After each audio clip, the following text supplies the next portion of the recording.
Train के AC compartment में मेरे सामने की सीट पर बैठी लड़की ने मुझसे पूछा, हेलो, क्या आपके पास इस मोबाइल की सिम निकालने की पिन है? उसने अपने बैग से एक फ़ोन निकाला। वह नया सिम कार्ड उसमें डालना चाहती थी, लेकिन सिम स्लॉट खोलने के लिए पिन की ज़रूरत पड़ती है, जो उसके पास नहीं थी। मैंने हाँ में गर्दन हिलाई और अपने क्रॉस बैग से पिन निकालकर लड़की को दे दी। लड़की ने थैंक्स कहते हुए पिन ले ली और सिम डालकर पिन मुझे वापस कर दी। थोड़ी देर बाद वो फिर से इधर उधर ताकने लगी। मुझसे रहा नहीं गया। मैंने पूछ लिया, कोई परेशानी? वो बोली, सिम स्टार्ट नहीं हो रही है। मैंने मोबाइल मांगा, उसने दिया। मैंने उसे कहा कि सिम अभी एक्टिवेट नहीं हुई है, थोड़ी देर में हो जाएगी। एक्टिव होने के बाद आईडी वेरिफिकेशन होगा, इसके बाद आप इसे इस्तेमाल कर सकेंगी। लड़की ने पूछा, आईडी वेरिफिकेशन क्यों? मैंने कहा, आजकल सिम वेरिफिकेशन के बाद एक्टिव होती है। जिस नाम से ये सिम उठाई गई है उसका ब्यौरा पूछा जाएगा, बता देना। लड़की बुदबुदाई, ओह। मैंने दिलासा देते हुए कहा, इसमें परेशानी की कोई बात नहीं। वो अपने एक हाथ से दूसरा हाथ दबाती रही, मानो किसी परेशानी में हो। मैंने फिर विनम्रता से कहा, आपको कहीं कॉल करना हो तो मेरा मोबाइल इस्तेमाल कर लीजिए। लड़की ने कहा, जी फिलहाल नहीं, थैंक्स, लेकिन ये सिम किस नाम से खरीदी गई है मुझे नहीं पता। मैंने कहा, एक बार एक्टिव होने दीजिए, जिसने आपको सिम दी है उसी के नाम की होगी। उसने कहा, ओके, कोशिश करते हैं। मैंने पूछा, आपका स्टेशन कहाँ है? लड़की ने कहा, दिल्ली। और आप? लड़की ने मुझसे पूछा। मैंने कहा, दिल्ली ही जा रहा हूँ, एक दिन का काम है। आप दिल्ली में रहती हैं या? लड़की बोली, नहीं नहीं, दिल्ली में मेरा कोई काम नहीं, ना ही मेरा घर है वहाँ। तो मैंने उत्सुकतावश पूछा। वो बोली, दरअसल ये दूसरी ट्रेन है जिसमें आज मैं हूँ और दिल्ली से तीसरी गाड़ी पकड़नी है, फिर हमेशा के लिए आज़ाद। आज़ाद? लेकिन किस तरह की कैद से? मुझे फिर जिज्ञासा हुई, किस कैद में थी ये कमसिन अल्हड़ सी लड़की? लड़की बोली, उसी कैद में थी जिसमें हर लड़की होती है, जहाँ घर वाले कहीं शादी कर लो, जब जैसा कहीं वैसा करो। मैं घर से भाग चुकी हूँ। मुझे ताज्जुब हुआ, मगर अपने ताज्जुब को छुपाते हुए मैंने हंसते हुए पूछा, अकेली भाग रही हैं आप? आपके साथ कोई नज़र नहीं आ रहा? वो बोली, अकेली नहीं, साथ में है कोई। कौन? मेरे प्रश्न खत्म नहीं हो रहे थे। दिल्ली से एक और ट्रेन पकड़ूंगी, फिर अगले स्टेशन पर वो जनाब मिलेंगे और उसके बाद हम किसी को नहीं मिलेंगे। ओह, तो ये प्यार का मामला है? उसने कहा, जी। मैंने उसे बताया कि मैंने भी लव मैरिज की है। ये बात सुनकर वो खुश हुई, बोली, वाओ, कैसे, कब? लव मैरिज की बात सुनकर वो मुझसे बात करने में रुचि लेने लगी। मैंने कहा, कब, कैसे, कहाँ, वो मैं बाद में बताऊंगा, पहले आप बताओ, आपके घर में कौन कौन है? उसने होशियारी बरतते हुए कहा, वो मैं आपको क्यों बताऊं? मेरे घर में कोई भी हो सकता है, मेरे पापा, माँ, भाई, बहन, या हो सकता है भाई ना हो, सिर्फ बहनें हों, या ये भी हो सकता है कि बहनें ना हो और दो चार गुस्सा करने वाले बड़े भाई हों। मतलब मैं आपका नाम भी नहीं पूछ सकता? मैंने काउंटर मारा। वो बोली, कुछ भी नाम हो सकता है मेरा, टीना, मीना, रीना, कुछ भी। बहुत बातूनी लड़की थी वो। थोड़ी इधर उधर की बातें करने के बाद उसने मुझे टॉफ़ी दी, जैसे छोटे बच्चे देते हैं क्लास में। बोली, आज मेरा बर्थडे है। मैंने उसकी हथेली से टॉफ़ी उठाते बधाई दी और पूछा, कितने साल की हुई हो? वो बोली, 18। मतलब भाग कर शादी करने की कानूनी उम्र हो गई आपकी। वो हंसी। कुछ ही देर में काफ़ी फ्रैंक हो चुके थे हम दोनों, जैसे बहुत पहले से जानते हों एक दूसरे को। मैंने उसे बताया कि मेरी उम्र 35 साल है, यानी 17 साल बड़ा हूँ। उसने चुटकी लेते हुए कहा, लग तो नहीं रहे हो। मैं मुस्कुरा दिया। मैंने उससे पूछा, तुम घर से भाग कर आई हो, तुम्हारे चेहरे पर चिंता के निशान जरा भी नहीं है। इतनी बेफिक्री मैंने पहली बार देखी। खुद की तारीफ सुनकर वो खुश हुई। बोली, मुझे उन जनाब ने, मेरे लवर ने पहले ही समझा दिया था कि जब घर से निकलो तो बिल्कुल बिंदास रहना, घर वालों के बारे में बिल्कुल मत सोचना, बिल्कुल अपना मूड खराब मत करना, सिर्फ मेरे और हम दोनों के बारे में ही सोचना। और मैं वही कर रही हूँ।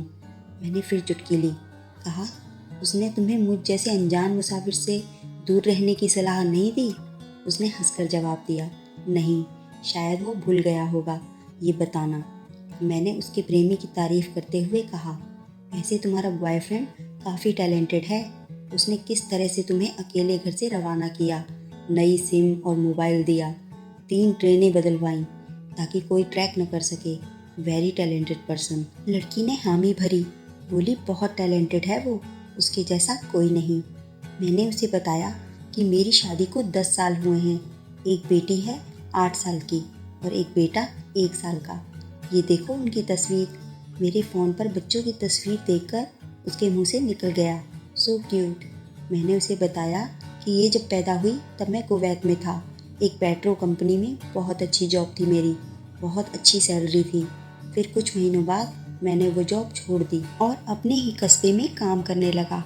लड़की ने पूछा, जॉब क्यों छोड़ी? मैंने कहा, बच्ची को पहली बार गोद में उठाया तो ऐसा लगा जैसे मेरी दुनिया मेरे हाथों में है। 30 दिन की छुट्टी पर घर आया था, वापस जाना था लेकिन जा ना सका। इधर बच्ची का बचपन खर्च होता रहे, उधर मैं पूरी दुनिया कमा लूँ तब भी घाटे का सौदा है। मेरी 2 टके की नौकरी, बचपन उसका लाखों का। उसने पूछा, क्या बीवी बच्चों को साथ नहीं ले जा सकते थे वहाँ?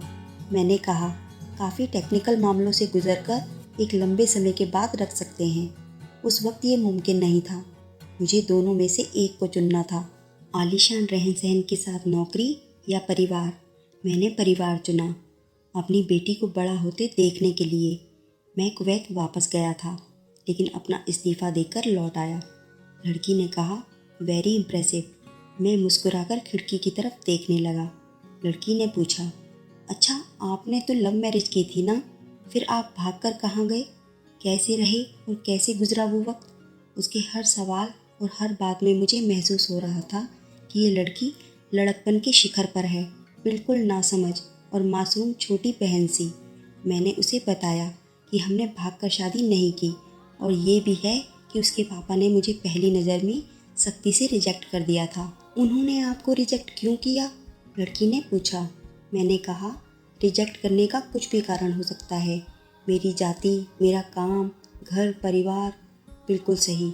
लड़की ने सहमति दर्ज कराई और आगे पूछा, फिर आपने क्या किया? मैंने कहा, मैंने कुछ नहीं किया, उसके पिता ने रिजेक्ट कर दिया। वहीं से मैंने अपने बारे में अलग से सोचना शुरू कर दिया था। खुशबू ने मुझे कहा कि भाग चलते हैं। मेरी वाइफ का नाम खुशबू है। मैंने 2 टूक मना कर दिया। वो 2 दिन तक लगातार जोर देती रही कि भाग चलते हैं। मैं मना करता रहा। मैंने उसे समझाया कि भागने वाले जोड़े में लड़के की इज्जत पर कोई खास फर्क नहीं पड़ता, जबकि लड़की के पूरे कुल की इज्जत धुल जाती है। भगाने वाला लड़का उसके दोस्तों में हीरो माना जाता है, लेकिन इसके विपरीत जो लड़की प्रेमी संग भाग रही है वो उल्टा कहलाती है। मोहल्ले के लड़के उसे चालू कहते हैं। बुराइयों के तमाम शब्दकोश लड़की के लिए इस्तेमाल किए जाते हैं। भागने वाली लड़की आगे चलकर 60 साल की वृद्धा भी हो जाएगी, तब भी जवानी में किए गए उस कांड का कलंक उसके माथे से नहीं मिटता। मैं मानता हूँ कि लड़का लड़की को तोड़ने का ये दोहरा मापदंड गलत है, लेकिन हमारे समाज में है तो यही। ये नज़रिया गलत है, मगर सामाजिक नज़रिया यही है। वो अपने नीचे का होंठ दांतों तले पीसने लगी। उसने पानी की बोतल का ढक्कन खोलकर एक घूंट पिया। मैंने कहा, अगर मैं उस दिन उसे भगा ले जाता तो उसकी माँ तो शायद कई दिनों तक पानी भी ना पीती। इसीलिए मेरी हिम्मत ना हुई कि ऐसा काम करूं। मैं जिससे प्रेम करूं उसके माँ बाप मेरे माँ बाप के समान ही हैं। चाहे शादी ना हो तो ना हो। कुछ पल के लिए वो सोच में पड़ गई, लेकिन मेरे बारे में और अधिक जानना चाहती थी। उसने पूछा, फिर आपकी शादी कैसे हुई? मैंने बताया कि खुशबू की सगाई कहीं और कर दी गई थी। धीरे धीरे सब कुछ नॉर्मल होने लगा था। खुशबू और उसके मंगेतर की बातें भी होने लगी थी फ़ोन पर, लेकिन जैसे जैसे शादी नज़दीक आने लगी उन लोगों की डिमांड बढ़ने लगी। डिमांड मतलब? लड़की ने पूछा। डिमांड का एक ही मतलब होता है, दहेज की डिमांड। परिवार में सबको सोने से बने तोहफे दो, दूल्हे को लग्जरी कार चाहिए, सास और ननद को नेकलेस दो, वगैरह वगैरह। बोले, हमारे यहाँ रीत है। लड़का भी इस रीत की अदायगी का पक्षधर था। वो सगाई मैंने तोड़वा डाली, इसलिए नहीं कि सिर्फ मेरी शादी उससे हो जाए, बल्कि ऐसे लालची लोगों में खुशबू कभी खुश नहीं रह सकती थी, न उसका परिवार। फिर किसी तरह घर वालों को समझा बुझाकर मैं फ्रंट पर आ गया और हमारी शादी हो गई। ये सब किस्मत की बात थी। लड़की बोली, चलो अच्छा हुआ आप मिल गए, वरना वो गलत लोगों में फंस जाती। मैंने कहा, जरूरी नहीं कि माता पिता का फैसला हमेशा सही हो, और ये भी जरूरी नहीं कि प्रेमी जोड़े की पसंद सही हो। दोनों में से कोई भी गलत या सही हो सकता है। काम की बात यहाँ ये है कि कौन ज़्यादा वफादार है। लड़की ने फिर से पानी का घूंट लिया और मैंने भी। लड़की ने तर्क दिया कि हमारा फैसला गलत हो जाए तो कोई बात नहीं, उन्हें ग्लानि नहीं होनी चाहिए। मैंने कहा, फैसला ऐसा हो जो दोनों का हो, बच्चों और माता पिता दोनों की सहमति, वो सबसे सही है। बुरा मत मानना, मैं कहना चाहूँगा कि तुम्हारा फैसला तुम दोनों का है, जिसमें तुम्हारे पेरेंट्स शामिल नहीं हैं। ना ही तुम्हें इश्क का असली मतलब पता है अभी। उसने पूछा, क्या है इश्क का सही अर्थ? मैंने कहा, तुम इश्क में हो, तुम अपना सब कुछ छोड़कर चली आई, ये सच्चा इश्क है। तुमने दिमाग पर जोर नहीं दिया, ये इश्क है। फ़ायदा नुकसान नहीं सोचा, ये इश्क है। तुम्हारा दिमाग दुनियादारी के फितूर से बिल्कुल खाली था। उस खाली जगह में इश्क का फितूर भर दिया गया। जिन जनाब ने इश्क को भरा, क्या वो इश्क में नहीं है? यानी तुम जिसके साथ जा रही हो वो इश्क में नहीं बल्कि होशियारी और हीरोगिरी में है। जो इश्क में होता है वो इतनी प्लानिंग नहीं कर पाता है, 3 ट्रेनें नहीं बदलवा पाता है, उसका दिमाग इतना काम ही नहीं कर पाता। कोई कहे मैं आशिक हूँ और वो शातिर भी हो, ये नामुमकिन है। मजनू इश्क में पागल हो गया था, लोग पत्थर मारते थे उसे। इश्क में उसकी पहचान तक मिट गई। उसे दुनिया मजनू के नाम से जानती है, जबकि उसका असली नाम कैस था, जो नहीं इस्तेमाल किया जाता। वो शातिर होता तो कैस से मजनू ना बन पाता। फरहाद ने शीरी के लिए पहाड़ों को खोदकर नहर निकाल डाली थी और उसी नहर में उसका लहू बहा था। वो इश्क था। इश्क में कोई फ़कीर हो गया, कोई जोगी हो गया। किसी माझी ने पहाड़ तोड़कर रास्ता निकाल लिया, किसी ने अतिरिक्त दिमाग नहीं लगाया, चालाकी नहीं की।